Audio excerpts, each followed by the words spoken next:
கர்த்தருடைய பரிசுத்த நாமத்திற்கு மகிமை உண்டாவதாக. இன்றைய இறைவார்த்தை உபாகமம் 18வது அதிகாரம் 13வது வசனம்.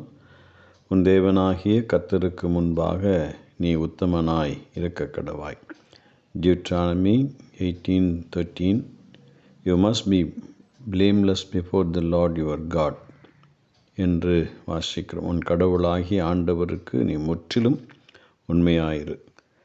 தேவன் இந்த புதிய மாதத்தை நமக்கு கிருபையாக கொடுத்தபடியினாலே கர்த்தருக்கு நாம் நன்றி சொல்லுவோம். கடந்த 2 மாத காலம் நம்மை அருமையாக பாதுகாத்த நம்முடைய தெய்வத்துக்கு, நம்முடைய ஆண்டவருக்கு நன்றி சொல்லி, இந்த புதிய மாதத்திலும் நம்மை ஆண்டவர் ஆசீர்வதிப்பார். நம்மிடத்தில் தேவன் எதிர்பார்க்கின்ற உத்தமம், குற்றம் இல்லாத தன்மை இருக்க வேண்டும் என்று நாம் வாசிக்கிறோம். Thou shalt be perfect with the Lord thy God என்று நாம் வாசிக்கிறோம். You shall be completely towards the Lord. உடைய இருதயம் முழுவதுமாக தேவனை சார்ந்து பற்றிக்கொண்டு அவரையே நம்பியிருக்க வேண்டும் என்று நாம் வாசிக்கிறோம். உத்தமமும் உண்மையும் தேவன் நம்மிடத்தில் எதிர்பார்க்கின்ற பண்புகளாக இருக்கிறது.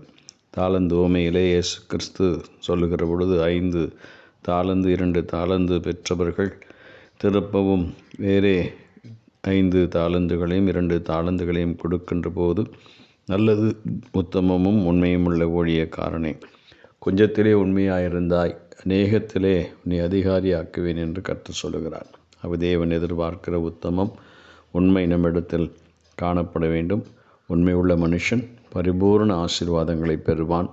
இந்த வேத வசனத்தின்படி இந்த மாதம் பரிபூர்ண நன்மைகளால் கர்த்தர் நிறைத்து நம்மை ஆசீர்வதிப்பாராக. ஆமென்.